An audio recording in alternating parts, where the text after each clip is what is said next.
Hello and welcome to A Star to Steer Her By, episode 217. Holy shit. It's time to hit the dance floor with the devil and with Hollow Kira in the Pale Moonlight and His Way. Joining me today are... Ames.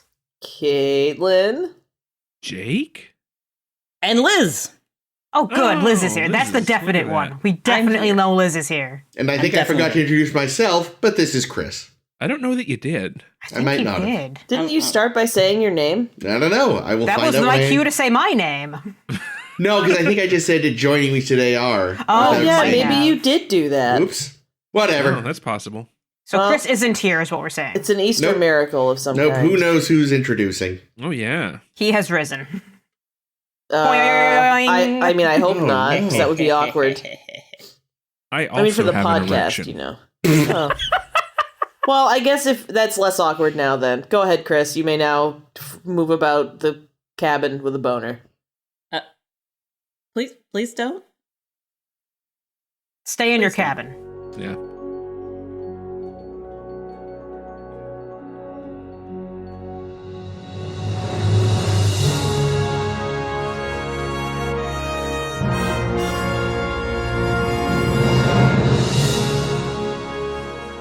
First up in the Pale Moonlight, Ben Sisko is recording a personal log, trying to get his thoughts together on some recent events that it sounds like didn't go great. And what were these events? Well, the war is going really, really badly. Shocking. And someone decided it would be a great idea to keep posting casualty lists really publicly to help morale. Didn't he make that decision, theoretically? I think so. What the fuck? Yeah, I Just don't stop know. posting I them, don't know. dude. Yeah, shit. Send an like, just- email. Why don't Just- you yeah. post a list of all the people who survived? There we go. That's way more positive. So anyway, they're talking about this, and he's like, I guess the Romulans are kind of turning a blind eye to the Dominion kind of violating their borders to fuck with the Federation because they've got a non-aggression pact on. And so Sisko unilaterally decides, I'm getting the Romulans on our side. And in his best idea ever, and I don't mean this sarcastically, he goes to Garrick. And Garrick immediately decides, I'm going to murder a Romulan senator, but I'm not going to tell Sisko that. Garrick is fabulous. It'll be like a great surprise. Yeah, he He's a sets up this genius. whole elaborate thing where it's like, all right, here's what we're going to do. We need this guy who's going to forge us a meeting of Dominion people saying, here's how we're going to invade Romulus. Grathon Tolar. Yep. He's a horrible fishman. We're going to need this other guy who we never see or hear from and who... I have so many theories on this guy. Yeah. He's going to need all sorts of illegal weapon gel to provide us with some kind of special writable only, Cardassian CDR. And, it's going to be great. It's going to be forgery head of the senator. The senator will be all like, yeah, okay. So the senator gets there and he's given the tube and he's all like, it's a thing. And he becomes memes. He Yeah, does. still a better delivery than the actual delivery. But of course, this was Garrick's plan Aw. the whole time. 'Cause That he knew it Garrick. wouldn't hold up to scrutiny. So what he I did have more was theories on that. So what he did was sneak around the guy's Romulan runabout, which sort of looks like a baby warbird. Aww. And exactly. And he For just Easter. sabotaged the fuck out of it so that when he's on his way back to Romulus, he luckily didn't phone ahead to be like, guys, you'll never believe what the Federation pulled or tried to pull. His ship explodes. It looks like he was on his way back from Dominion space with this intelligence. Any sort of flaws in the data disk are going to be written off as issues caused by the Kerplosion. And the Romulans are like, all right, I guess we'll join the Federation and the Klingons to fight this war. And there's going to be a party, and Avery Brooks gives this great closing monologue, and it's just, yeah. Oh, and Garrick killed the horrible fishman, but apparently not the gel guy, which is More kind of theories on that. worrying because he has all that gel. And yeah, So that's much the episode. gel. Okay. What's the moving on. Let's talk about His Way. No, we have to talk about this because it was amazing. Because Wait, why don't you want to talk about this? No, Chris just wrapped it up in a way that sounded final. Oh. no, sorry, it's supposed to be putting a button on the like. All right, the summary is done. Let's let's talk about this magnificence. Right. The thing that I watched this twice in the past couple of days, because I usually do my research first and then watch the episodes and then we record to give me time to, if there's like a stupid movie, like a fucking Western or some bullshit I have to watch, which I often do, I can get that done ahead of time. I watched this one twice to make sure I did it before I read any of my research, because I didn't remember this episode. I don't think I've seen this episode. Okay. The only thing that looked vaguely familiar was Dax looking at the wall and saying, "Oh no, my friend died. Sad." Was the only thing that looked familiar to me. But the issue is, like, because this episode has become memes and is ubiquitous and is so highly esteemed, it's like I'm already spoiled on all of it, so it's very, very difficult to be subjective. Yeah. Or objective, or really any of the ectives. No ectives. So, yeah, the thing that I realized on my second watch, though, that kind of gets a little bit brushed off, because I was ready to come in, give Sisko all the, who does Sisko think he is, making all the decisions unilaterally and blah, blah, blah. But there's a line thrown away somewhere that says, like, oh, with Starfleet Command having signed off on this, I should have been okay with it. And I'm like, oh, right. I meant to mention that, but yes. Yeah, because it's so, I missed it. I had Jake go and rewind it on our second watch to be like, wait, Starfleet was okay with this. Yes. Interesting. Yeah, well, But very interesting. He did kick things off, like, on his own, you know? He had to go to Starfleet saying, hey, you know that shifty-ass Cardassian who lives on my station? Yeah, he has so to I'm involve working with Garrick. him on this plan. And Starfleet still went, you mean that guy that we're pretty sure was Obsidian Order and we don't know what his allegiance is? Did he tell them Great. about Garrick specifically, or did he just tell them, I have a Romulan plan? yeah, That's that's a what I'm good wondering. question. I'm betting it was more along the lines of, hey, I have this opportunity to hatch this little plan. You know, we're going to trick the Romulans into believing that the Dominion's going to attack them, and someone at Starfleet was like, all right, yeah, see how that goes. Wait, hang on a second. When at the point in the episode that Sisko mentions that Starfleet signs off on it, was that before or after Beta Z was invaded? After. It's after. I mean, it's possible that he was, you know, like Starfleet may or may not have been in the know earlier on in the plot. And then by the time things escalated, he might have been like, and he was escalating his efforts. That might have been when he was like, so Starfleet, here's what I've been up to. And whatever their reservations on Garrick, whatever their reservations on, you know, all the other shit, they were like, okay, you know what? At this point, we feel desperate enough. And honestly, we've seen the Admiralty do all sorts of shady ass things in every previous series so far. It's Yeah, so just the usually a moral captain that is just like, no, this is not Starfleet. And then they stop it. But in this case, Sisko's like, yeah, I'm going to do it. Yeah, I know. And here's the thing with it, with the turn that we learned that Beta Z has been invaded, probably conquered, and they can only empath really hard about it. Oh, FYI, originally they were thinking of having it be Vulcan, and they were like, oh, that's too much. That's too much. No, let's not do that. Yeah, 'cause but with it Vulcans are being Beta shithole. Z, that's when it shifts from, let's see if there's actually any evidence that the Dominion is going to invade Romulus for real and get all of Garrick's friends killed, versus let's plant evidence that is fucking lies. Yeah, and that was Alternately- Garrick's idea, though, right? Like, Yeah. Oh yeah, he's brilliant. He's hilarious didn't- and brilliant. Yeah. Oh god, he's living for this. He's just like, finally, a challenge. Alternately, it also could have been Sisko presented this plan early on, and the admirals were kind of like, I don't know. And then Sloane poked his head in the room and went, this sounds great. And they went, sure thing, guy we pretend doesn't exist. All of this was just Garrick's scheme to get Graython killed. He's like, I don't guy like did seem like a Graython. What can prick. I do to get Just Graython doesn't- killed? Ah. That guy owes me money. Stabbed Quark. yeah. I mean, God, that's yeah. fair. Yeah, that was something that, peasants. like, that was like a total, it was, you know, just there as a convention, but the idea of Odo not jailing a guy because he says he's the captain's friend. I'm like, no, I feel like Odo would still just be like, all right, we're going to the brig and then you can talk to the captain there. As opposed to, you just stabbed a guy who's a prominent, you know, figure on the station, and also my frenemy. I'm just gonna let you Aw. sit in a booth until Sisko shows up because you said you're friends, even though you're a shady ass motherfucker. Okay, I love it's that totally Sisko, minor for the plot, but like it just bothered the hell out of me. Sisko asked permission to talk to Quark from Odo, and I'm like, just don't talk to Quark. Well, at this point, there is an investigation on, and Oda's in charge of it, so... Yeah, but Sisko he's the was about to commander. give him a bribe. So Yeah, chivalrous Quark is my favorite Quark, and he was in a great shirt, and he was being so fucking cute, and he was being really nice to Impella, which was cool. Which is, that's unusual. Yeah, But, yeah. So get Impella a new dress, because she earned it for the day. Yep. Oh, boy. Also, I do think that Quark's price It's reasonable. was reasonable, which Yeah. surprised me. I was expecting it to be like he would want more. I mean, I guess the illegal imports was like the That's one a pretty big one. big one. Depends on what it is. It's just beats for Morn.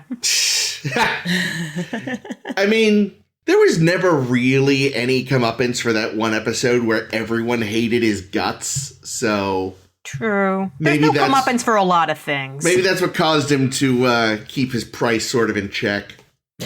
Is there comeuppance for Sisko for all the war crimes?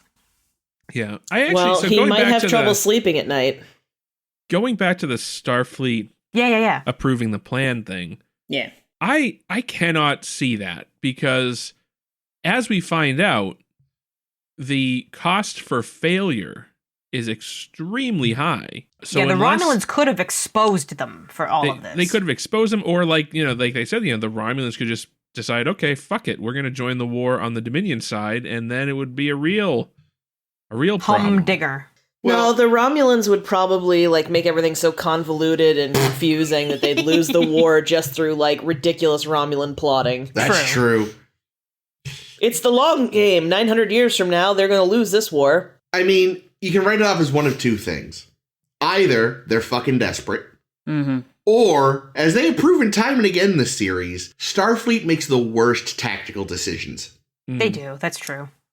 They have no sense of appropriate risk versus reward. Like we saw a few seasons ago. We could protect the wormhole and DS9, or we could blow up a single shipyard. That one. That's the one we should do. Yeah, and Yeah, as Renack says, they're building ships better than ever at this point. And they can grow Jem'Hadar 1,000 a day. It's either most of their real tacticians were killed in the Cardassian border wars, or they all went evil like Captain Maxwell, so all they have left in Starfleet right now are fucking idiots. Oh, and the genetically engineered folk from that other episode. Oh, Julian's Yes. friends. Yeah, Yes. Julian's buddies. Yep. Julian's angels.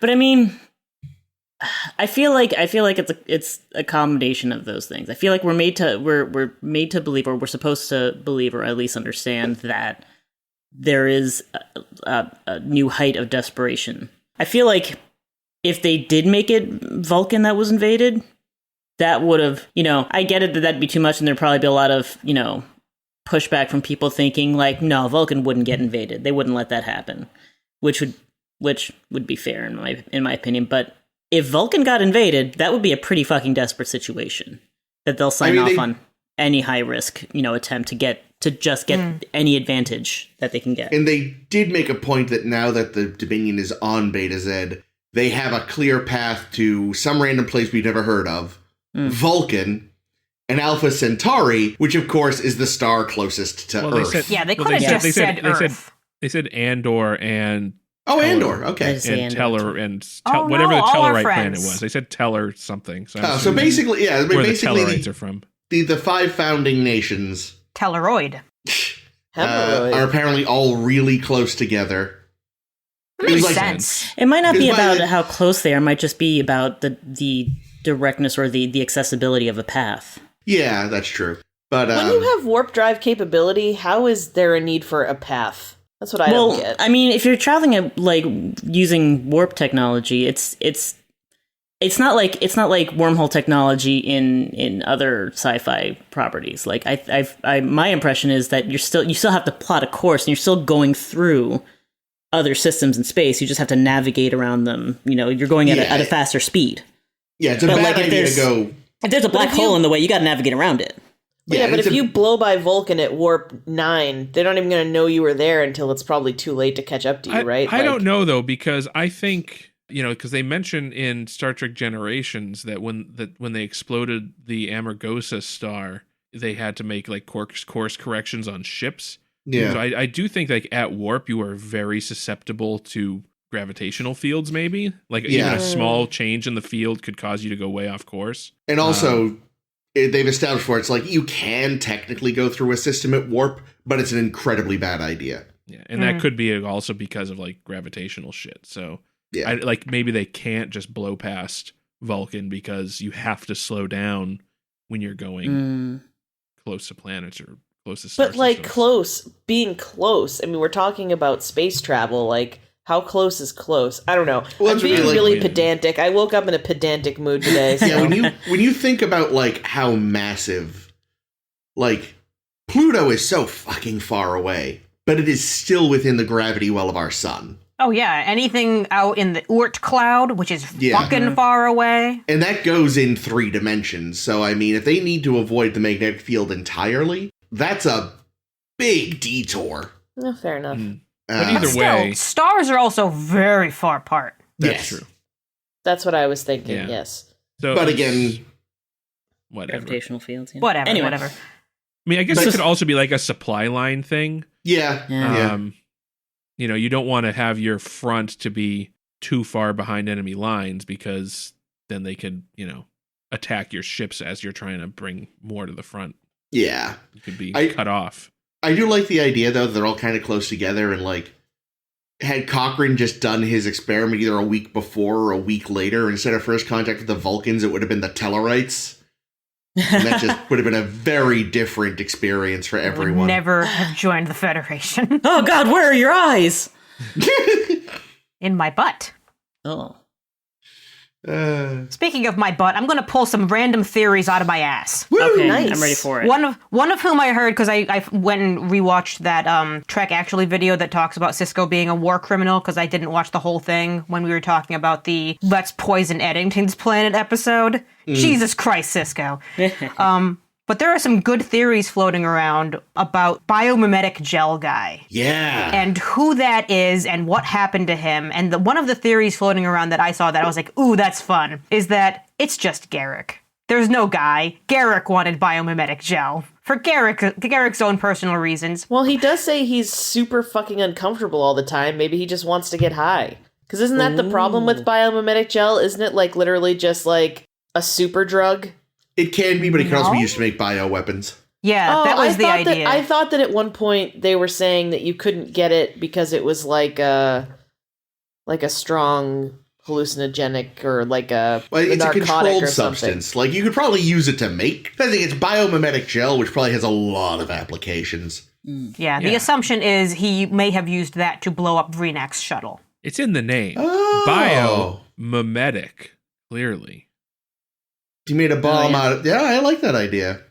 Yeah, so it was him the whole time because we know that he was scooting around Shuttle Bay Yeah. and, Wait, and hanging out with the new Romulan bot. It's not explosives, though. Like Bashir, his objection is that it could be used to make a biogenic weapon. So like, Ooh, theory. Yeah, love these. Y'all seen that episode of Futurama with everyone gets 300 Tricky Dick Fun Bills? Yes. And I remember them. And Fry uses it to drink 100 coffees. Yeah. And the professor uses it to rub stem cells all over his face and get young. Yep. Garrick used the biomimetic gel to do like weird shit with his face so he'd be a Romulan. He was Vreenak the whole time. He's like, what ho, good fellows? Just another Romulan, do. Yeah, speaking of my other much more insane theory that I noticed because so Graython makes the data rod, makes the whole thing, says, who do I give this to? And Garrick, in a very sly and Garrick-y way, says, just put it in this box. And he puts it in the box and he closes the box. And then later on we learn, oh no, Vreenak's shuttle exploded, R.I.P. Vreenak. But Garrick says, don't worry, when they find the box that had the data rod in it, they'll still be able to like check it out. And I'm like, how did they know? How does Garrick know that thing hasn't also been utterly destroyed and is even capable of being found? And my crazy theory is that Garrick pocketed it, just gave Vreenak a really super fake one, like a copy that's like super just as fake as the Romulan ale Vreenak was drinking, and then put the real one in the shuttle. It's very half-baked, this theory, but I was having fun with it because I was like, why is Garrick being this sly? Might just be because I was just he's imagining used that to the box itself is made out of some material it's like a black that box. would survive the explosion. So as long as Vreenak left it in the box. How do we know he left it in the box? That's true. Because Garrick put it there when he exploded that shuttle. This is possibly the greatest Garrick episode ever. Oh God, it's such. He's always great, though. But this is this him, was like, Garrick at his most Garrick. Yeah, like this is him unfettered. It's amazing. Like he just Good. he just oiled through every scene he was in. He just glided through in the greasiest way possible, in just the most gloriously Garrick way. Everything that came out of his mouth was just so calculated, and so it just flowed so easily from him because he was in his element. At least it felt Sisko, like do you mind killing all of my old friends? Okay. I was actually like super, super worried because I know like ages ago we mentioned Mila, who was like, I think Tane's housekeeper, something like that. Yeah. And I was like, oh no, is this where Mila's gonna bite it? Because I think we're gonna hear from her one day. Oh. And I thought maybe this is it. And I was like, oh no, Mila seems to be okay because she wasn't brought up. So good. Yeah, I like her. No, we see more. You know what this is, really? This is even, like, deeper than we think. Back when he was posing as a gardener on Romulus, Vreenak, like, gave him the cold shoulder one day. And he vowed that one day he would murder the fuck out of Vreenak. And, like, this just fell into place. And he's like, 2 birds with 1 stone. I also think it's, we're assuming that Garrick actually contacted people on Cardassia at all. Oh, funny. Like no. he might have We just never said, check. he was just like, all right, I'll wait a couple days and then I'll tell Sisko that they all got killed and then he'll let me do the plan I really want to do. Well, he didn't include their casualties in his casualty list at the end of the episode. That's so true. perhaps. Oh, that's true. He just says it's like a senator, a criminal, and the self-respect of one captain. Yeah. He's not And and also a half dozen or so operatives that were sent to their deaths. Yeah. Though I suppose he you doesn't could mention biomimetic gel guy, so it's obviously him. That's true. Yeah, I was going to say in terms of the operatives, you could argue that it's in the mentality of the Obsidian Order, they wouldn't count as casualties because they're non-people, effectively, because they're meant to. I don't know. I mean, like, that's just me headcanoning. Wow, Liz, that's cold. Well, it's a very fatalistic profession, espionage. Yeah, I don't know. I'm not sure how, that's the thing, though. It's one thing when you've got a target, it's another when you've got a Joe. That's like, your operatives are precious to you, but they're precious to him, not Sisko. And also that, I'm sure the Obsidian Order has been made illegal on Cardassia. Yeah, they've referred to it in the past tense a couple times. Yeah. And I'm sure anybody that was involved in the Obsidian Order has probably already been rounded up. Anybody that survived, that wasn't on the fated attack.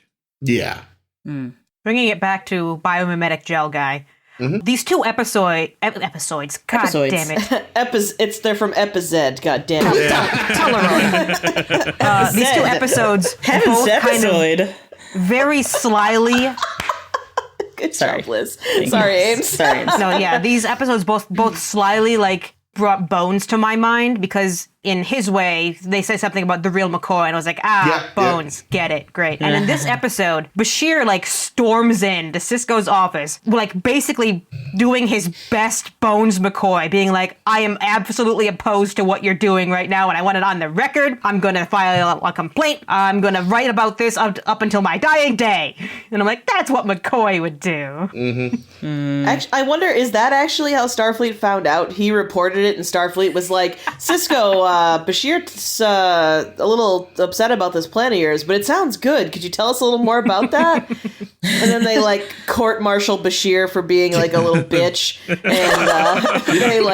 your mutant doctor was whining again. and they make Bashir Emperor for life. I mean, not Bashir, Sisko, Admiral for life. Excuse me. So Julian is I think he was just pissed off because when he was doing his calculations with Jack and company, they didn't come up with this plan themselves. They never saw this one coming. Oh, clearly.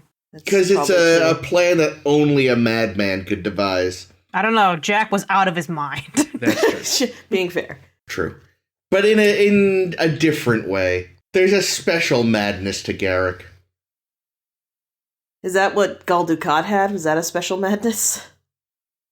Different types of brilliant madness, and they're all fun. Like I said, he's gone full comic book supervillain at this point. Garrick? No, Dukat. Oh, I was gonna say, Garrick is like the most... If Garrick is a supervillain, he's like Lex Luthor in any of the, like, more recent films where it's just like, no, I'm just an evil businessman. What's the problem? Yeah.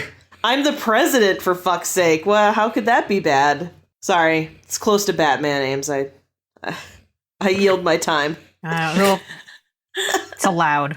Oh, bless. Thank you. It's because it's Easter. It's a fucking Easter miracle. Thank you, Ames. Also, I didn't hear what you said because I was trying to find my notes. Honestly, to me, that sort of translates to... I don't listen when you talk, and that's fine. That's also fine. It's like, oh, Batman's something I can tune out. Someone was saying earlier, Ames, you were saying about Julian doing his best McCoy. I did notice that when Sisko was talking at one point about, stuff his father had said, he didn't do like a full-on... yeah, but he kind of... It's like when Jake does his father's accent every so often. Like, he changed his cadence a little. Like, I can't think of the actor's name, but he didn't go full-on... Brock Peters. Brock Peters, but he definitely changed his voice a little, and I thought that was funny. Yeah, I noticed that. That was cute. Because we all have a voice we do for our parents, Yes. That's true. I wonder what Jake Sisko's Ben Sisko voice is. I feel like it probably sort of sounds like an overdone Shatner impression. Oh, no. But then just deeper, because, that's what Avery Brooks always gets, is, that he's very, Shatner-esque. Yeah, I definitely imagine he goes, way too fake deep with it. But the thing is, Avery Brooks also goes very high-pitched sometimes. Like, he has an amazing vocal register in speaking. But with sotto voce, he doesn't exclaim or project in the same way. His punctuation is still soft, but with more breaths to punctuate it. It's I like that. Staccato. Wait, who was that? Was that Kirk or Avery Brooks? Avery Brooks. No, Kirk just sort of he pauses more. He doesn't breathe. Sometimes though, Sisko testifies. You know what I mean? That's true. He gets into I will not have this. I don't know. There's something to that too. True. He gets going. He percolates. He just definitely percolates. It bubbles and boils at a low simmer until suddenly the kettle goes screaming. Oh, I love Avery Brooks. People who don't like Avery Brooks make me so sad because I just take so much joy. A lot of people that don't like Avery Brooks. People have said that on this podcast before. I'm like, who doesn't like Avery Brooks? I have no idea. I mean, I can think of one person I know personally, and when she said it, I was really sad because I hold her in high esteem, both as a friend and an actress. Well, she's wrong. She's wrong. Yeah. But no, and he's magical in this. So. I was saying, this episode is perfect for his style. True. The whole idea of doing it frame story wise, which Ronald D. Moore thought up in a drunken stupor after having a bunch of rum trying to figure out how the fuck to do this episode. Oh my god, I wish I was like that on rum. What if it's a frame story? And everyone's like, yeah! Do it! What if Sisko's rip shit? What, sorry, what, Jake? He's got that there's a noir quality to how he's doing it, the having the drink and pacing around his he quarters. sheds clothing as he goes. Yep. Yeah, the He's way he really by the end. lets the tension and the conflict, the internal turmoil, just simmer through the whole thing. Yeah, it's so good to watch. Yeah, I know the director specifically did all of the frame story shots, in succession to make sure that it looked like a story that he had been telling this whole time. That's good. I love That And they makes sense. plotted the whole thing out, and it was like, oh yeah, and here's where you're going to take off your shirt, and here's where you're going to look at the camera, and here's where you're going to take a drink. And Avery Brooks is like, yeah, do it. Love it. This actually proved me wrong on something I was saying the other day. We were watching an episode of a TV show, and there was kind of this framing device where a bunch of different people were talking to a therapist about an event that had happened to all of them on their job. Mm. And the way it was done, they were all looking directly into the camera whenever they were talking, and it just didn't work. Oh, was it Rules of Engagement, that horrible Worf episode? No, it wasn't like- Star Trek at all. But I was watching, I was like, oh, this doesn't work. And I was like, then again, looking directly into the camera pretty much never works. This is definitely an exception. Oh, he's looking at the computer. He's not True. looking at the camera. He's True. looking at the computer he's delivering a log to. Yeah. But yeah, It's not quite- it somehow works here. Maybe for that reason, maybe. So wait, is this a video log then? No, but if you were making a log, wouldn't you like occasionally like look at the computer, like check, are you recording? Yeah, you're recording. Okay, good. I think I it's guess, also but it's a human tendency, I would think. You know, like it's not necessarily he's doing it for any functional necessity so much as that's something he's focusing his words and his thoughts at. I guess so, but I feel like we've never seen that. You know, people that are recording logs do that. We True. don't Then see again, I guess people usually record the- logs a lot Yeah, to begin usually with. the logs are off screen anyway. Yeah. Once. Yeah. Once, actually. I was going to say, we never see them played back pretty much, except for, like, Kirk's trial. But there is one time, it's in the, I think the, oh god, Jake, your favorite aliens with the gateway. The Iconians? Yeah, Contagion? the first icon in Contagion. Picard is watching back the other captain's logs, and they were video logs. Oh, there you go. okay. So maybe it is a video log. I forgot about that. But yeah, I was going to say, like, you know, normally we don't see the logs played back, we only hear them, but that is a case where we see. But yeah, it does beg the question, is it normal for it to be video and audio? Is it normally just audio? Didn't Jordy Puppet watch that woman's logs Oh, yeah. too? Those are That That video. was Right. visual, right? Because Were that's those logs or letters well, I home? don't know. I think they might have been I'm messages asking. home. I think they might have been messages Okay, home. okay. But I mean, they Well- would. Well, no, that because they were intended to be video. So yeah. No. I'd like to think that by the 24th century, people will have gotten over vlogging, but probably not. So But do they still People put like love the sound of their voice. clickbaity like titles and thumbnails of like oh yeah, Sisko uses his like, favorite song ridiculous lyrics all the reactions. time. Like this time, it was like something from My Chemical Romance. It was like "I'm not okay, I promise" or whatever. Like, or it was like some Papa Roach. God. No, Hey! Oh the, no, it's Linkin Park. It's I tried so hard and got so far, but in the end, it doesn't even matter. How I got the title is how I got the Cardassians to join the war. Gone wrong, gone sexual. Oh no. Oh, no. Where's the sexual one? It's everything with Garrick in it. Now I'm picturing, like, you know, Julian would have an Instagram. He'd be like, hey, kids, what up? Here I am reacting to the latest casualty list. So very sad. Up pops a little sad emoji, just kind of Oh, pulses for a minute. no. He was not that sad. He was borderline giddy when it wasn't people he knew. Like, Yeah. God He was damn like, it, "Oh, between Julian. the two of us, we've only one friend of a friend. Well, my goodness, jolly ho, tally ho, cakes and scones. Ooh!" I And he kinda like that. frolicked- And he frolicked away. I like the cynicism in this episode. Oh, God. Fucking, Well, yeah. Because It's like dark that's as hell. I mean, it's wartime. That tends to be what happens. No, you know, you're right. like It's totally when everything is legit. bleak, you find some dark humor in it. I also like this season. I'm now seeing where little Liz's crush developed. Like this season's Julie, I'm like, this is a long way from like the peppy little creep of season 1. Yeah. Oh, true. yes, 100%. Okay, so... Cisco Well, that's has a because he's YouTube- so old now, 34 true. or Oh something. my God, he's finally ancient. matured. I know. So Cisco's got a YouTube channel. Julian's got Insta. Well, or TikTok. Or TikTok. Or yeah. TikTok. O'Brien is somehow still on LiveJournal. I was going to say, yeah, that's perfect. No, he's on he has a dead journal because he wanted to be different. And it seemed appropriate.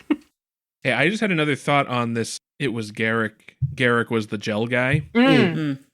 I think that could be right. and that the reason he specifically asked for biomimetic gel was just so he could fuck with Julian, because he knew that Sisko would have to ask Julian for it, and that it would make Julian really upset. Oh, that's lovely. He just loves when Julian's riled up. It's his way of flirting. Like, he's not actually intending to do anything with this. He's just going to flush it down the toilet. But he just wanted to piss off Julian. I like to think he's gonna leave it on Julian's doorstep, like wrapped up. Here you go. I got it back for you, babe. I mean, the thing is, even if he's not going to use it, great thing to have. True. You saying you could use it as powerful currency? Oh, just hang on to that for any later negotiations. Yeah, it's like, this could come in useful one day. Was it this kind of stuff that they used when that weird guy made a clone of himself and then killed it in the holodeck? Yikes. I don't remember. It sounds like something like that. It does. Sorry, I didn't mean to interrupt you again. I was wondering if this was the same shit that guy wanted that time, who was like talking about, what the hell was he doing? Like, he and Wei Yun wound cells up were bonding. getting bored. Oh yeah, bored cells. that I was guy. wondering if it was that stuff, or is that what he asked for as well? He asked for a lot of stuff, but biomimetic gel might have been part of it. So I'm seeing a mention from TNG in the Memory Alpha episode of Biomimetic Gel of the Fleming transporting a cargo of biomimetic gel through the Hikaris corridor? I don't remember this episode. Oh, that corridor Subspace rupture that deformed the corridor where it had to be abandoned. Oh, that awful episode. The speed limit episode, right? Yeah. Oh, that episode was terrible. Yeah, that Force was of Nature. One. Yeah. Yep, that's the one. That episode sucked. Too well. But after that, then it's Rolaren lying to the Maquis about biomimetic gel and preemptive strike.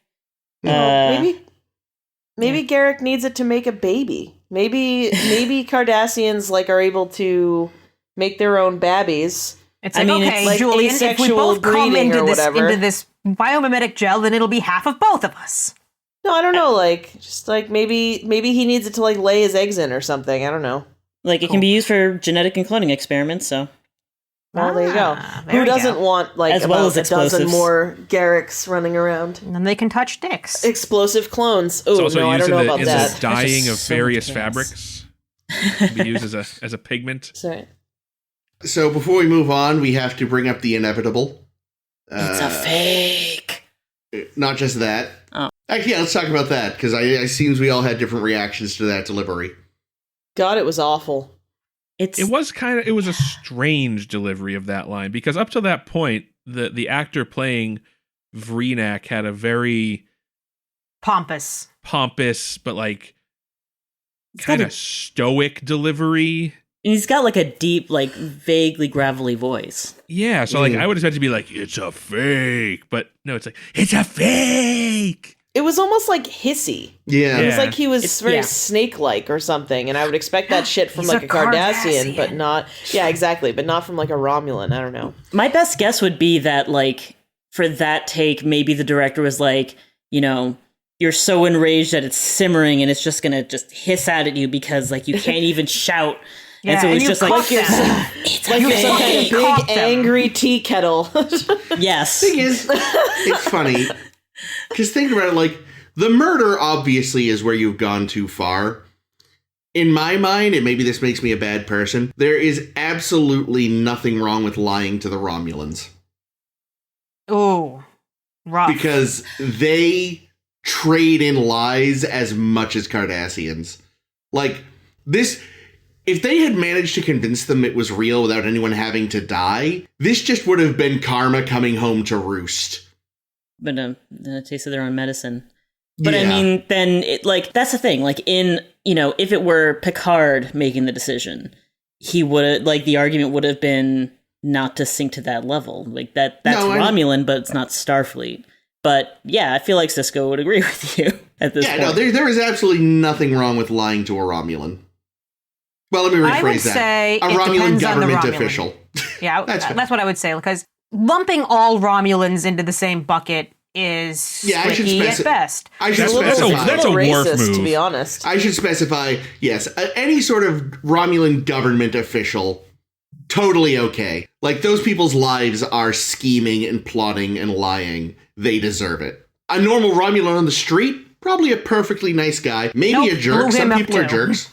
But yeah, the murder for me is what tips it over into, territory.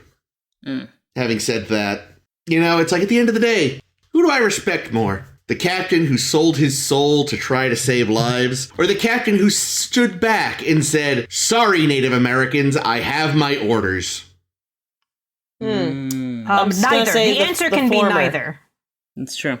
That's true. But if Both it's can be wrong. that's true. But gun to my head, if I had to pick one, Cisco? yes. I don't If know. The don't whole have- the Eddington issue makes me like. Well, that's the thing. Neither. The answer can be The neither. wow. The Eddington thing seemed more of a like ugh than this does. Like Oh, that's way more of an ugh. that's way worse than this. Like that's the thing. Yeah. It's like after what we've already seen that he's capable of, this feels like and a maybe that's question just of- because I'm American and I'm jaded and cynical and like I'm used to the government being shady and shifty and shitty, but I'm just kind of like that doesn't even seem that bad.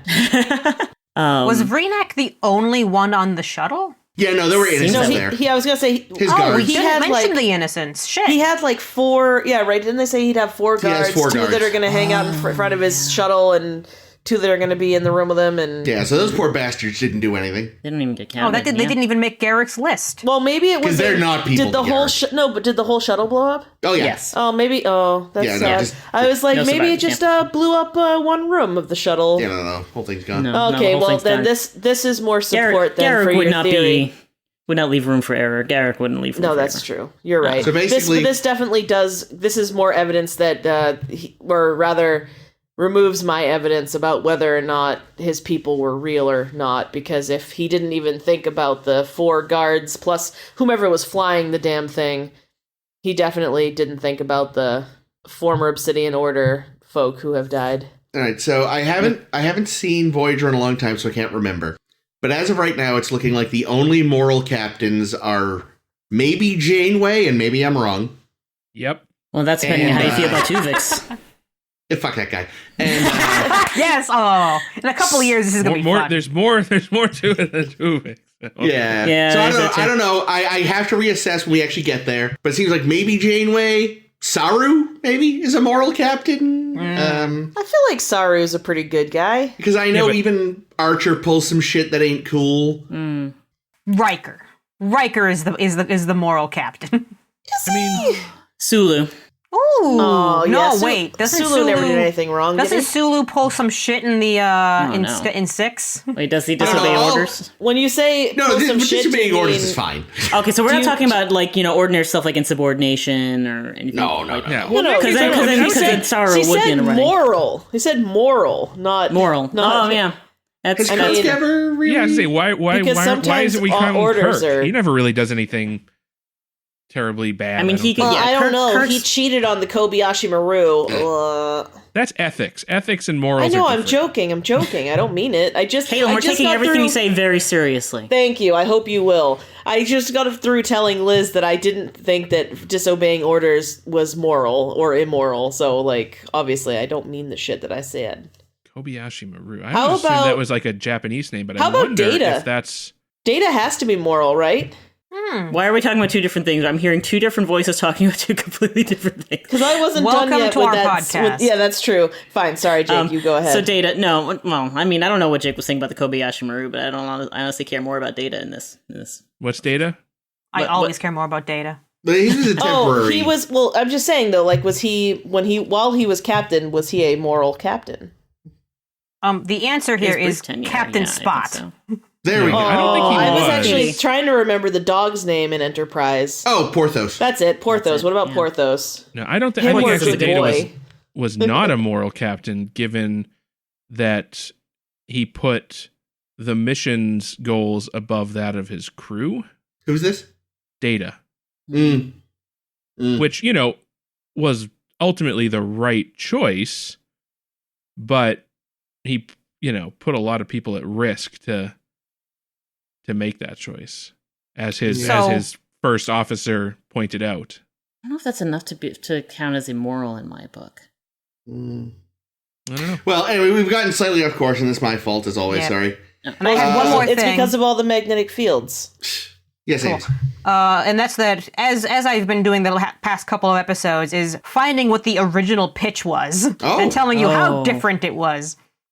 So in the original pitch, it would have been about Jake doing a journalism, as he is wont to do, and he finds some incriminating info on Shakar that could basically destroy all of Bajor if it got out, kind of a thing. And his dad saying, "No, Jake, don't let that out. That can't be let out." And they said, we don't know. We don't know if this is all that interesting.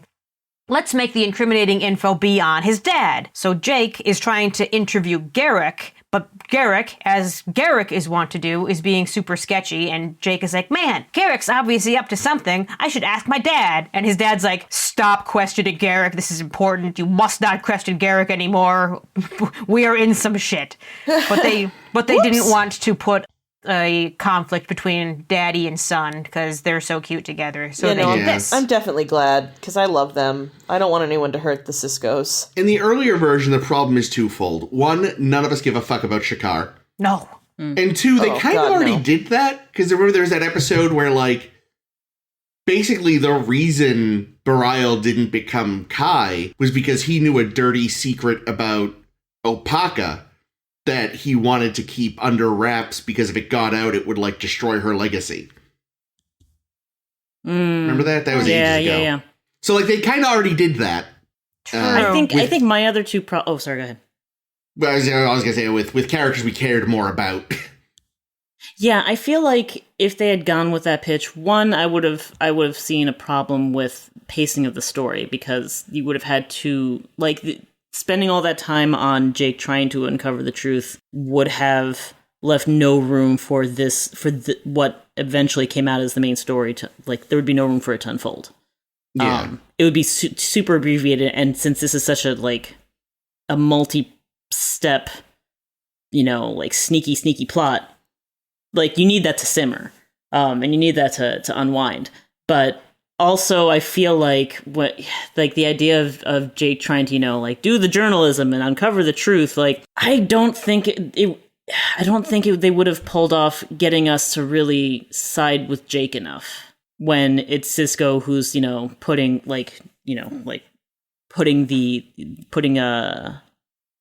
I don't know, Sisko stakes would have probably been more sympathetic in that he's trying to save the galaxy, save the quadrant.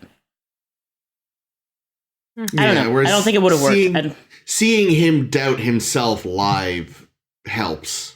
Yeah. The log entry is very beautiful. Yeah. Oh, yeah. And then just defiantly deleting it at the end. Yeah, only shot in 2 angles. Damn. Beautiful. So good. And of course, before we move on, named after a line from Batman. Stop bringing up Batman, son of a bitch! I mean, at least this time it was relevant. Yeah, tell that to the writers. I don't get it because I don't think I've seen that movie. So man, it's the best. The full line is. Do you want to dance with the devil in the Pale Moonlight? Tell me, kid. Yeah, did you ever? The devil?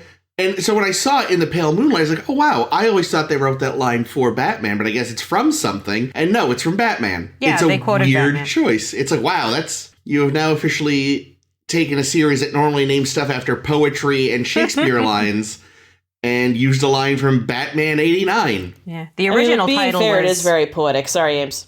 It's okay. The original title was Patriot. And stupid. I mean, I could see that as a sarcastic title. It was also probably more when it was going to be about Jake?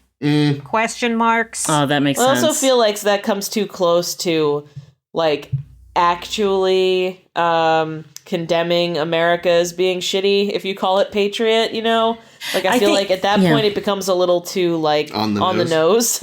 The interesting thing, though, is that it's really hard for us to hear that word and not process it in a 21st century context. Yeah. And this came out in 98, so, pre 9/11, Patriot definitely could have its cynical edge to it, but not in the same way as true. It's in really the 2000s. Yeah, you're right. We can't I can't remember how I would have reacted to it as a teenager in the late 90s. It was just mostly a team name to me. Yeah. And I think a Mel Gibson movie had that already come out yet. The Patriot, yeah, I believe so. Oh God, young dreamy Heath Ledger. Am I right? And Jason Isaacs being sassy as fuck. Wait, Jason Isaacs was in that? He's the villain. He's the lead I forgot he was the we're bad going to hang him. guy. Oh Yeah. my God. No, that's great. Bro, Anyway. I need to watch that movie again now. Yeah, 10 forward. It's not a great movie. No, it's a terrible movie, And but Mel Jason Gibson. Isaacs. I mean, I know, but I think I own it, so it's like I'm okay. not giving him anything. I'm pretty That's sure I fair. bought it when I was in whatever school that it came out in. Anyway, go on. Not But I related mean, to this, sorry. There was a quote. There are like a million quotes about this in the Memory Alpha article. I couldn't even get through them all. But like, the Andrew Robinson seems to love talking about this episode for, I'm sure, obvious reasons. And Oh, yeah. the one that stood out to me is when he talks about. He said, basically, it exposes the American innocence that we want to do these things in the world, but we're not really willing to take the consequences of our actions. And sometimes we have to do very dirty things and we have to hurt people, and we pretend that that doesn't exist, that Americans would never do that. We dealt with issues like that, and I don't think the other shows really went as far as we did. And I think, like, that's pretty much what, like, that's why I like DS9 the most of the Star Trek series, because I'm too cynical. Like, all the super idealized, optimistic future, society at like the utopian aspects of Starfleet, I can never completely buy into it. Yeah, I I mean, love it's- what Ira Bear does, because Ira Bear does this a lot. I mentioned this last week as well, and that's that he just loves doing the dark shit. Like, this is a very dark episode. He loves shitting on Gene, which is my favorite thing, and being like, you know what? It's not all fucking roses that shoot jizz in your face. It's some roses have fucking thorns, dude. But I think for me, how I reconcile it in my head in terms of it being still good Star Trek is that, like, Star Trek was founded, with Gene Roddenberry's vision of this utopian future where we move past all of these vices of humanity to come together, and that's great. But I feel like DS9 puts a big question mark on it and really makes them earn it. Like, it's still possible. There's still hope, that these utopian ideals can be achieved. But what do you have to do to get them sometimes? yeah, like someone's got to take the underneath fall. Section 31. Yeah. It's more interesting to see someone struggling to keep their ideals alive when there's actually a struggle. Yeah. Versus like it just you know. easily happening. Just like, no, they would Yeah. never bother to do this. Like, I that's actually not how have to human s- nature works. Yeah, I actually have to sit here and think about this. Versus like, hello, friendly aliens. I'm a representative of everything perfect. Here's why you're wrong. Yeah. I fucking love this episode. Anyway. I also Speaking- love Garrett's cattiness. It's so everything's good. so Yeah. catty. But speaking of things Ira Bear did, let's talk about his way. Oh, do we have to? We'll make it quick. Can we just, as a group, just sing My Way by Usher We instead? do not have the rights. I've had that song stuck in my head. Dude, Boy, since this fucking right? They- Me they- too. They spent a lot of money on songwrites for this episode, There's clearly. like fucking Wait, here's- 5 songs. Wait, Yeah, that here's way my- they could write way less episodes. But wait, here's my question though. Do they really, if they did original recordings, the rights probably aren't nearly as bad as if you were actually just No, but there's taking still Frankie's. some cost. It was Well, I still a pain in the understand. ass, I can tell you that. Oh, But I'm what are we sure. talking about? Yes, Why are we what are we talking about talking about? songs, Chris? In his way, Julian Bashir has gotten his hands on a terrifyingly complex AI. But we're going to ignore that. Instead, the terrifyingly complex AI is going to be like, hey, Odo, I'm a sort of Frank Sinatra type, and I'm going to teach you confidence. And then things are going to get weird when I'm going to make a holo Kira. And you're going to be like, I can't fuck this. This is creepy. So I'm going to trick you into thinking the real Kira's a holo Kira. And she knows you're you, and ooh, it's uncomfortable. And then you're going to kiss. That basically sums it up, Yeah, actually. that's about all there was. And then a lot of songs in the So middle. many songs. I've I got won't- you under my skin. Sorry, didn't mean to interrupt you. Just had to It's get okay. that song in. Did you? No one does. That's the thing. I know, it's the I whole will point. never. I will almost never say this, but I fucking badly needed a B plot. Remove all the songs. Give me like several B plots. Okay. Whoa, I- Jake, I don't- are you sure that's Ames? Because I... I don't know why they needed to be the full song. So much Yeah. song. They like did like not. 15 like minutes he of does, song. Because you there know, was no plot. Please see also Ames literally begging for a Yeah. B plot. It's because there's fucking nothing here. Except like fucking... I don't even know what to call it. Hollow fuck your crush 2, Electric Boogaloo. Now it's even worse than Geordie LaForge. Like... Yeah. This was a Kinda. fucking awful, cringy, fucking weird episode, and it's like the music was just trying to like trick us into forgetting how fucking gross it is. I would get more points if Avery Brooks and Renee had gone full duet in that one scene. That was pretty fun. But aside from that... Okay, the one thing I liked, Renee Auberjonois is adorable when pretending to play the piano. Yes, That's that's And correct. apparently he does that in real life, and it's one of his favorite things. Oh my god, I love him. See, So wait, did they take like a talent that he already had, which is faking playing the piano, I and guess. worked it into an Whoa, episode? whoa. It's called playing air piano. And I'm sure there are fucking competitions somewhere for this. like, if the episode had just been Vic teaches Odo self-confidence, and then Odo uses that on his own to, like, address Kira, it maybe could have worked. Because all the scenes that are just him, like, on the piano being jazz man, you're like, this is kind of fun. Look at Odo loosen up. But then it all goes so wrong. And also, guys, seriously, who the fuck is Felix? Because he should be working at the Daystrom Institute. Felix? Felix guy is the that guy who wrote wrote the the program. AI.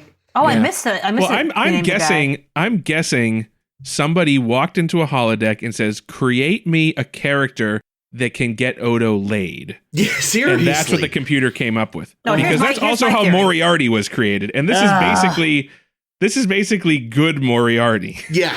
No, someone Except- walked into a holodeck and said, I need a better empath than a betazoid. And they're like, have we got one That for too. you? They were like, well, that's an incredibly low bar. Could you be more specific? Like he can turn himself on and off. He can make phone calls. He's like, He can That go was to he strange. can invade other people's holodeck Yeah. time. Like, I mean, Hey, I was just putting on a show next door. Thought I'd pop in. I heard you were talking to- banging over here. He was contacting Odo in Odo's office, which is Yeah. not Quark's. Like, He He's- got that Russian it's his accent system. off of Anastasia. he can pre-program other programs. No, he is straight up tinfoil hat going Yes. on. Yes. ready. Somebody accidentally plugged Moriarty back in. and instead he decided to revamp himself. He redesigned his physical features to resemble a 1960s crooner, Yeah. and this program is just Moriarty. But now he's in the matchmaking game instead of the evil plots game. Yeah, I mean, Because he's like he's doing all the Moriarty shit. yeah. That's the interesting part. The interesting part Is it? is a hologram who is self-aware and you can like do shit with yeah. because he like gets it. That's Yeah. cool. I said that the very first time, I think it was in The Big Goodbye, ages ago when we met those holograms, and Picard was like, you're all fake. And they're like, oh my God. Yeah, it gave one of them a huge existential crisis. Yeah. This Like guy just goes with it. And he's like, yeah, I'm fake. It's cool. I'm a program. I want to sing. I have a really nice apartment. I want his apartment. Those horrible drapes, I adored them. Of course you did. Everything about that apartment. I loved Including Odo's the tie. floozies? Man, Especially the floozies. I like that Odo's tie wasn't a traditional bow tie. It was this weird, like, Yeah, I gotta disagree. I Triangle really thing. did Do I not have like a picture that. of it? I must have a picture of it. I don't even know what it know looks about like. that. Yeah, I did like not. there's so I much did that not could like have it. been good, but then it gets into like weird, uncomfortable matchmaking, and you're like, No, the whole why? thing from start to finish, like he is a magical Italian pickup artist. Like that's his shtick, and I hated it from start to finish because it's constantly like Bashir, like right off the bat, is just like the ensign. What's her name? Ensign Walker. She turned me down for dinner 3 times. First of all, Julian. Stop. Yeah, She first said of no. all, Julian, she's told ask you. fucking She's once, flat out bitch. told you multiple times. But now it's all turned a no into a yes. I'm like, okay, so which man wrote this episode again? Okay. All Damn right. it, Julian. Everything is about turning a no into a yes, and it's just the grossest thing. And the fact that Kira is written to just magically, suddenly, all of the previous conflict and doubts and distancing in that tension between them, that situation, just magically vanishes because some magical holoprogram asked her out on a date for Odo. Like, Oh, but we think she might still have feelings for Shakar. Shakar's not even here, and I still fucking can't stand him. True. God, Yeah, none again, of it makes just- sense. Had it just been Odo learns confidence with Julian's new hollow friend, it could have been great. But instead, it's ugh. It's Hot- uncomfortable. I hot wrote like rubbish. this is Reg level weird, Geordie level even. Yeah. So uncomfortable and not romantic. like I'm I know we see more Vic in future, and I hope his future God, I episodes hate are it. better. How many songs? Yeah, no, I've never been so. I really like so Vic. upset. Yeah, I tell don't us why like you Vic like in Vic, this Jake. episode. I like Vic in future episodes. That's what I was kind of wondering I if think- maybe, like, when he's not, like Liz said, a pickup there's- artist, he's probably... Yeah, there's a great Nog episode coming up with a lot of Vic that's pretty good. So what do you like about Vic, Jake?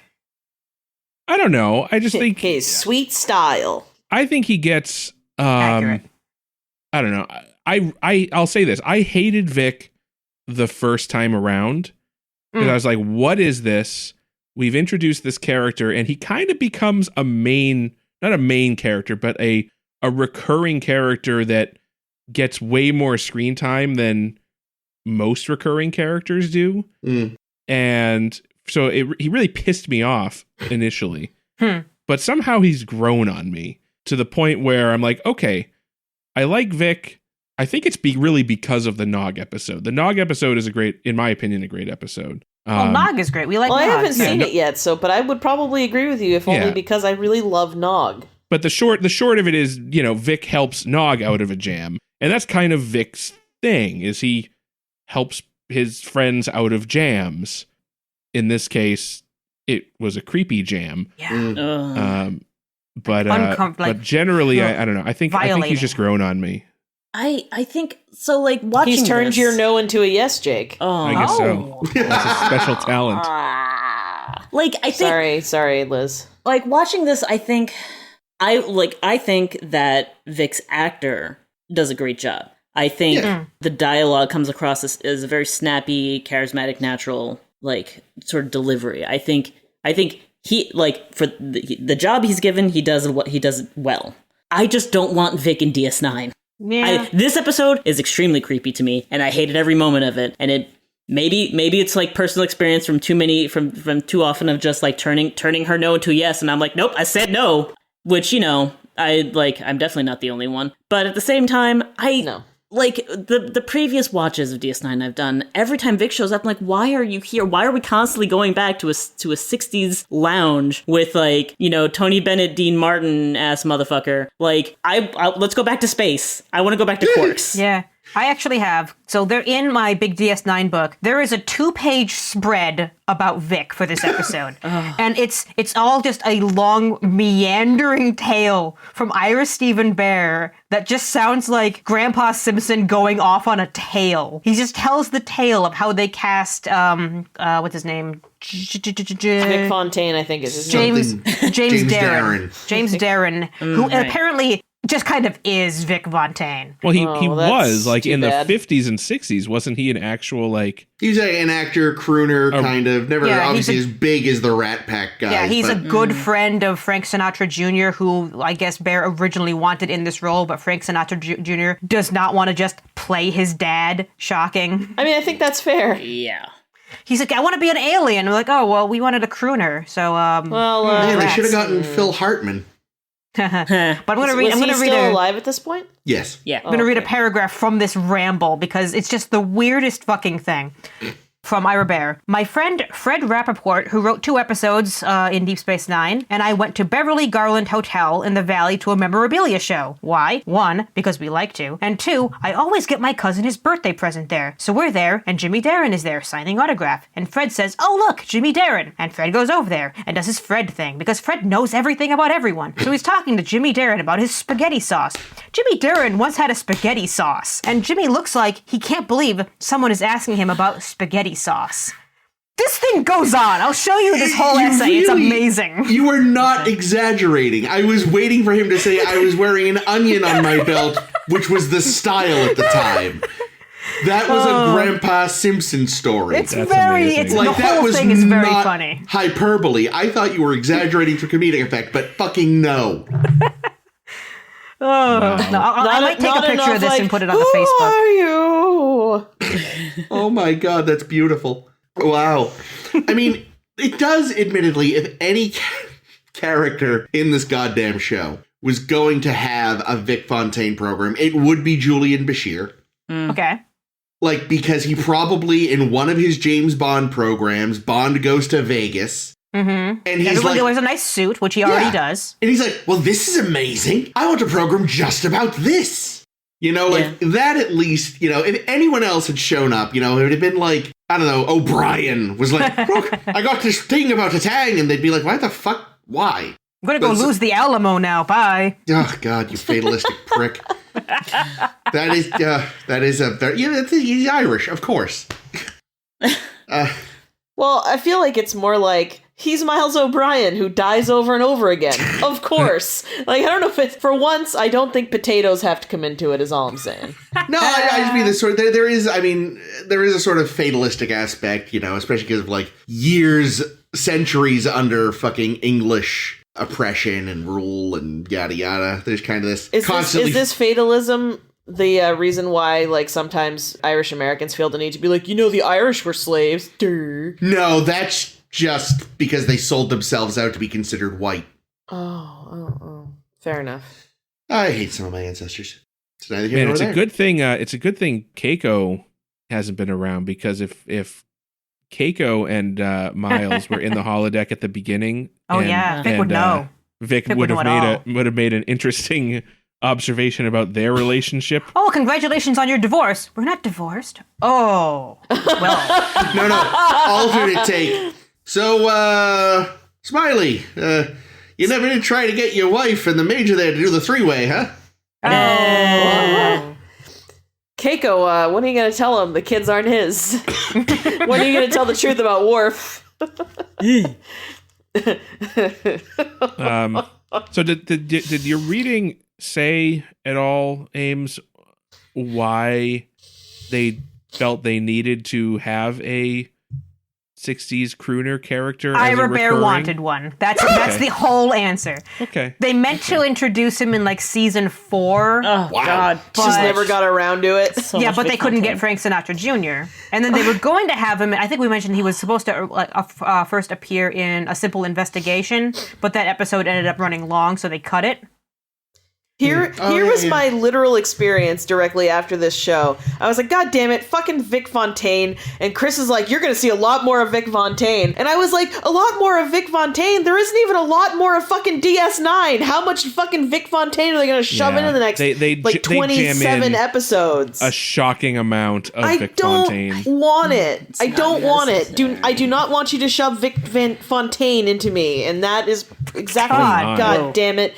He's going to turn that no into a yes. Get the fuck out of here. Yeah, it's very, very sad because Ira Bear fucking loves this episode. Like the whole bit of the book that I'm reading is just him being like, it like crushes me that people don't like it because like it's so much work goes into an episode like this. People don't get like how much art is in this episode, like how much we have to like deal with all the songs and all this shit, and people don't like it, and why? Focus on the art because we were all too busy cringing the hardest cringe. It would have been easier to fucking see if we could have pried our eyes open and weren't just like, you know, gritting our entire face the whole time. It's hard to notice the fucking art. So what's funny is last week with Wrongs Darker Than Death and Night, or whatever the fuck that title was, there's a moment where Kira is talking to Odo, and he's like, so clearly something is up. And she's like, I don't want to talk about it. And I jokingly said to Candle Time, well, would you like to sing about it? And then DS9's first musical episode happens. And now it turns out, oh wait, no. Next week, though, we get DS9's first musical episode. Did I make the same joke, Jake? I feel like I made a singing joke at some point when we were doing our watch. But yes, that is accurate. I also emphatically called the line when Quark and Odo were hanging out together and Quark was trying to give Odo relationship advice, but Odo was having none of it. And Quark says, you're not the most lovable person in the quadrant. Hell, you're not the most lovable person on the station. And like several lines before, hell, you're not the most lovable person in this room. I'm like, yep, love it. I was hoping it would go there, and it did. Oh, good for you, Quark. The best. I think the biggest crime of this episode, well, maybe not the biggest, but one of the crimes of this episode is 5 songs. Well, yeah. Jesus. I counted them. That it continues to push the thing which should not be a thing and which doesn't work and will really never work, I don't think, which is Kirodo. They didn't even like it. It's fucking terrible. It's not a good match. I don't like it. I don't need it. They don't need it. Yeah, Nana Please and stop. Renee were not into it. You don't say. To their credit, though, they do a really good job of acting like they were. Aw. Until the end, when a realistic looking kiss was made impossible by the fact that it was just Nerys smashing her face against his that's the enormous prosthetics on his face. What's fabulous is after they did that was the first take. They kept the first take of the kiss. That's unfortunate. And I don't know if it's because of or just of this or because of something else, but when Odo pulls away, Kira's face is orange because his makeup had rubbed off and his mask had split. Oh no! Wow, they really went for it, eh? Yeah, his makeup was fucking terrible in that episode too. Aww. Like he just looked oily. He looked really greasy. He's eating a lot of fried veal. With A lot of gabagool. Gabagool. I don't know what gabagool is. Isn't it It's- capricola? I thought it was mortadella. I don't know. No, that's mortadell. Oh, that's No. You're right. Capicola is. That's what I That's said. gabagool. That's- Yeah, exactly. That's what gabagool. Caitlin said. Oh, all right. Yeah, they spend a lot of time. Good idea. That's why they say they're Yeah, in there, Liz. they're frying up the veal and all over their face. Oh, is that what they went bobbing for gabagool? That was their first mistake. Yikes. Where does that word even come from? It's Jersey. It's so like a lot of God. All right, how to do it quickly. It dates back to the big Italian migration and immigration wave into the U.S. at the start of the end of the 19th, start of 20th century, because a lot of the folks that came over from Italy were Southern Italian and Sicilian, and at that point, like standardized Italian, like as a national language, was really still fresh, and so it's basically like Sicilian dialect and Southern Italian dialect and dialectic pronunciation, then bastardized, through the generations of just Italian Americans speaking their version of Italian, and so capicola becomes gabagool. It just sort of. And my understanding is it was popularized by The Sopranos. Well, yes, that's where Yes. I heard it. That's I've never seen The that's pretty much what Sopranos, it so is. that's why that's why I have to be like, my understanding is. I have literally never seen an episode of The Sopranos. Oh yeah, like you get the kind of I remember going to some hole in the wall Italian place in Jersey, and like my boyfriend at the time ordering what would normally be called manicotti, but no. and he hasn't a drop of it. He's got a bunch of other European ancestry, but not a drop of Italian. But he ordered it as manigot because that's how we learned it. That's how we hear it around That's there. interesting. Because that's just how the language just gets abbreviated, just in casual talk. If I ever meet him, I'm gonna bring this up to him and make fun of him for it. But that's the thing, though. Like, No, I won't. I promise, I won't like, do that's that. gotta be He'll very take it. You specific. just brace yourself for snappy comebacks. Anyway, No, that's good. That's good. Like, that's got to be like a regional thing, because I've never heard it called manigot. it's probably it's probably a result of just the Italian American population in the New York area, Yeah. and a lot of Yeah, them 'cause moved to Jersey because that's the suburbs you go to when you get out of the city a lot of the time. And I do know that, like, just based on my own family's history, a good amount of the Italians here come more from central and northern Italy. A lot, proportionally more, yes, but there's still a huge No, but Southern there's still Italian others, but- representation here. But yeah, like our sister St. Anthony's Feast is specifically one in northern Italy. That's fair. So there's a big northern component, so that may have been played a part in why the language worked a little differently. It makes sense. That and having to like anglicize extra because it was a mostly Irish and English area. That's probably true. Yeah, I guess like my knowledge of the Italian immigration in New England is based in the Merrimack Valley. So like you could definitely have pockets of communities spring up differently. Anyway, Yeah, this is a huge tangent. Yes. Speaking of things springing up, so when Odo left the holodeck, Lola and Vic plowed, right? Oh, absolutely. Yeah, totally. Yeah. He maybe even turned the Russian accent back on. Oh, I mean, yes. Oh, 'Cause that Why kinda wouldn't you? Does it for him. Well, he's Like only that was one human. gag that I was okay, like that I appreciated. Yeah. Just like Could took be me interesting. forever to get rid of the Russian accent. Oh yeah, that's a good callback. I like that. I liked that, but the whole the holo Kiras. I don't like that they they eventually made Odo someone who's okay with pulling a Geordie. Well, almost, right? Almost. Well, that's what he thought. He was on a date with a hollow. Oh, Kira. that's right. That was you're his right. Never mind. expectation. You're absolutely right. I was you really. have something I like was a real thing? Yes. remember applauding at the point where he didn't kiss fake like Lola Cristal, whatever the fuck. Yep. Being like, all right, Odo, and then 5 minutes later, no, oh no, no. Because the problem is when he didn't want to kiss her, it like we wanted it to be a consent thing. We wanted it to be like a non-creepy thing, but it was He's because such a good guy. but it was because she was a bimbo. That's really what it was. It's like, nah, she's a bimbo. She's not Kira, who's not like other women. Like, that's what the problem was. So, now it's like just like the real thing. Okay, that he'll take that sex doll Kira.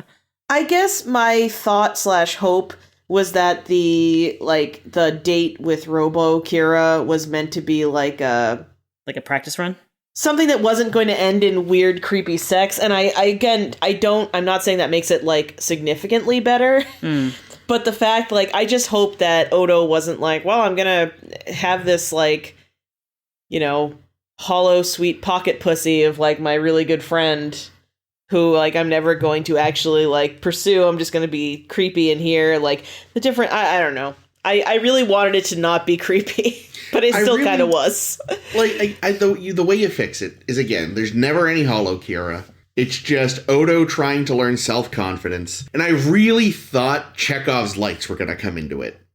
Chekhov's what's? Lights. Because he specifically mentions how he really couldn't see the audience because of the lights. Oh, yeah. Oh. He did mention that, didn't he? And at some point, it's like, oh, man, he's going to be sitting there jazzing out. Oh, and she's going to Kira's going to wander in, and he's not going to see her because of the lights. So see, Chris, you can't say Chekhov on a Star Trek podcast That's and have it true. make sense. Yeah. Well, she did have a Russian accent, so it's doubly confusing. And actually, that's what I thought he was doing when he goes to see Kira initially, because he's like, hey, I need you to come to the club tomorrow night. Yeah. Why, Vic? Well, because Odo's going to be cranking out some tunes on the piano. To me, that was what was going to happen, and it didn't. And so I agree, organic. because God damn it. Yeah, and she would have seen him being relaxed for once in his life. Yeah. And then the lights would come down and he'd see her there and at first be like, oh, fuck. But then he'd be like, well, Yeah, it's a good kind of tricking him into doing something. the seal's broken. She's seen me relaxed. I learned to have fun, guy. That's a way better way to do this episode. That would have been a lot less mushing them together to make them kiss. 100%. When Ugh. Leslie found out that Ron Swanson was secretly a jazz musician. Yeah. Excellent. And he was really embarrassed about it until she was like, "It's okay. This is awesome." Yeah. Sure. Everybody loves jazz. I have to say, too, I had seen the scene at the end where he's like, well, why even go to dinner? I'll just make out with your face. And she's like, yeah, why don't you just do that? I've seen that scene before. I, fucking stumbled upon it once. I don't remember why. You were looking for Odo Kira / Yeah, I was. No, I wasn't. That's the thing, is I really wasn't even looking for that, because I didn't really want to be spoiled on the aspect of, will they, won't they? Because half the fun of will they, won't they is wondering, will they, won't they? That's the fun of it. But this was, 2 seasons ago I found this. And I was kind of like, oh, well, that's, I mean, okay, if it had to happen, I guess this is all right. But I didn't know that, this was how it was going to be led up to. So as soon as the episode started, I was like, oh, no. She's going to visit Shakar. Oh, no. Is this the episode? Oh, man. Because it really ruins it. It's, kind of nice on its own at the end of just 2 minutes of them being like, why did we just stop fucking around and get down to it? But when it's led up to it with this bullshit, it's like, you've tarnished it for me. It's kind of ruined now. Yeah.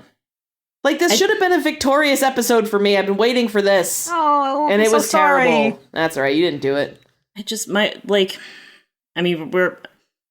It boils down, for me, what it boils down to with the way that they get together in this episode is that it reduces, in order to make it happen, it reduces Odo to being a creep. And it reduces Kira to, just... Giving into a man. It just strips away any of her, the internal conflict she's been experiencing so far. Any of that, the main character insight and agency. We don't really see, inside her head in this episode as much. She's just the romantic interest. She's reduced to the object of romantic interest. Yeah, there's a line, I think it's in that scene building up to the kiss, I think, or it's at some point where she says, well, I better say yes. I'm like, no! Oh no, it might be when Vic invaded her meditation hollow suite, which I don't even think she used because she hates the holodeck. So whatever. Yeah. Well, then I better say yes. Because that was Kira. Stop it. Yeah. Yep. Especially just a few episodes after Wrong's Darker Than Death or Night.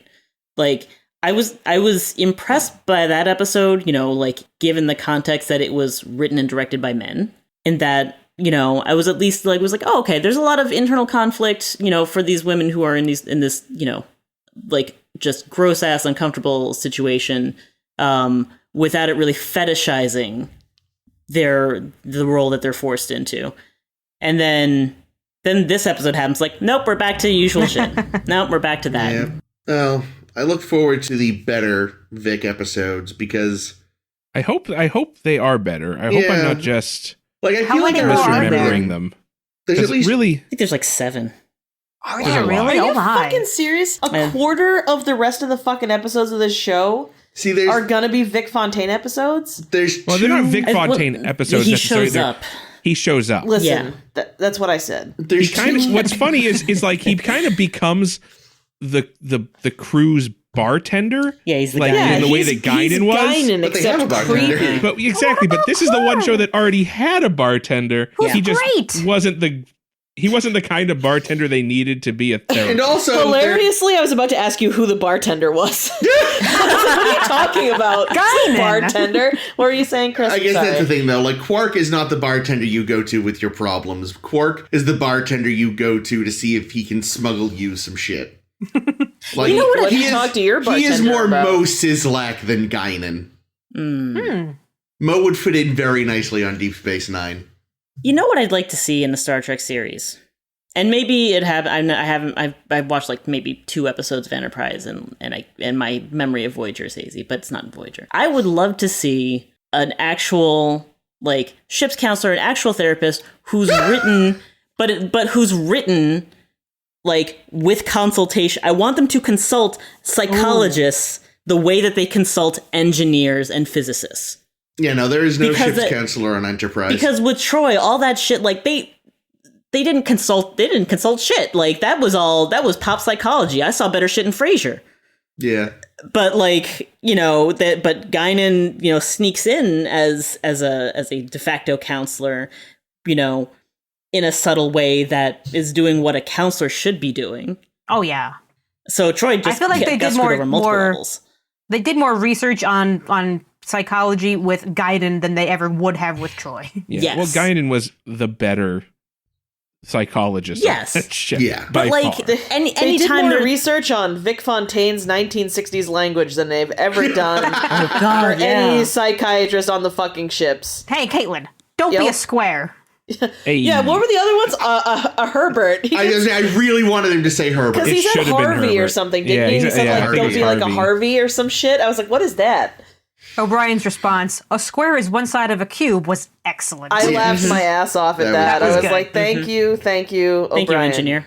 The funniest thing he's ever said. But yeah, no, there's at least 2 that I know off the top of my head. There's the Nog one, and there's another one which I know deals with some serious issues, TM, and I forget how well they handle it. But why would anyone want to do drugs? No, not that kind of serious Oh. issues, TM. Darn. No. Because I'm worried. that's the best shit. All right, well, does anyone have anything else? Because we're running a little long, and I got to get my onion on. Get your onion on? My It's stylist of the time. My What? random Yeah. note in another random note that's sticking out of my notes is when Odo is like, French is the language of love.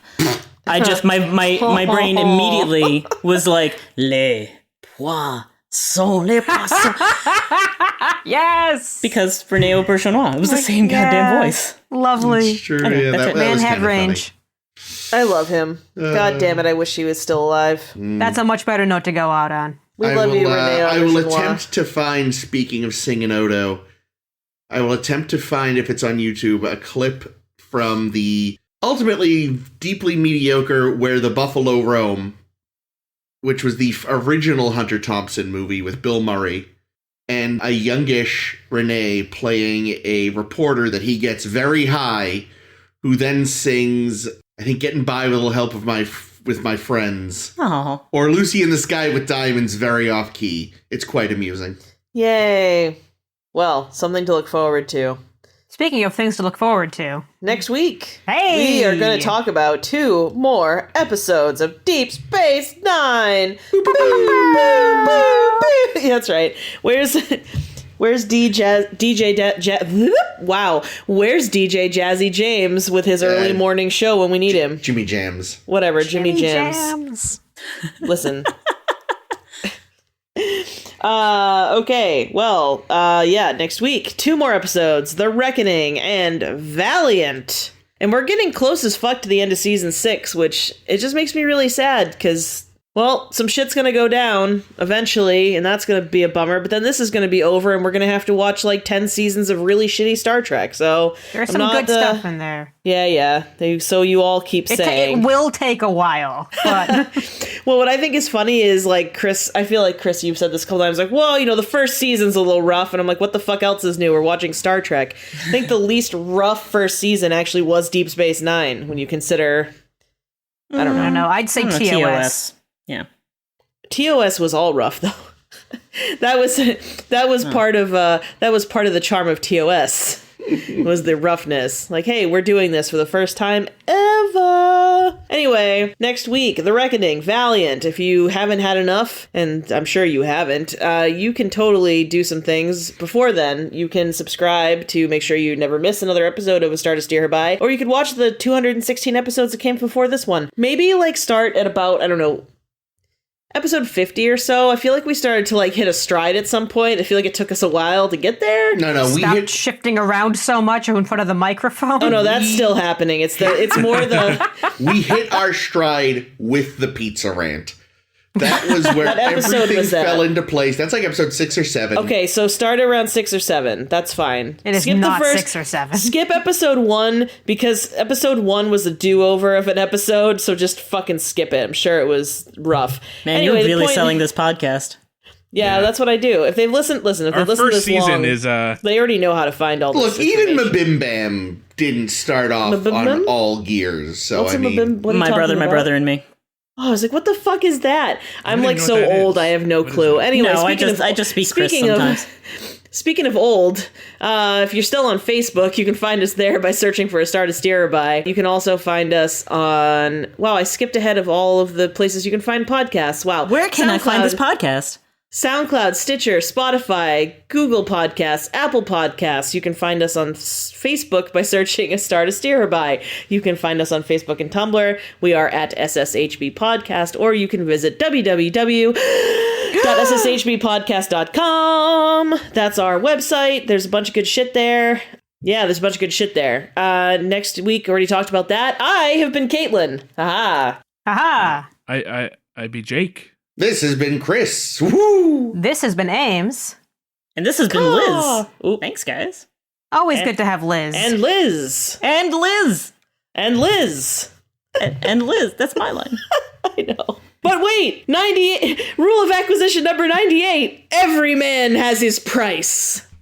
Kapla. Kapla, indeed. Go it.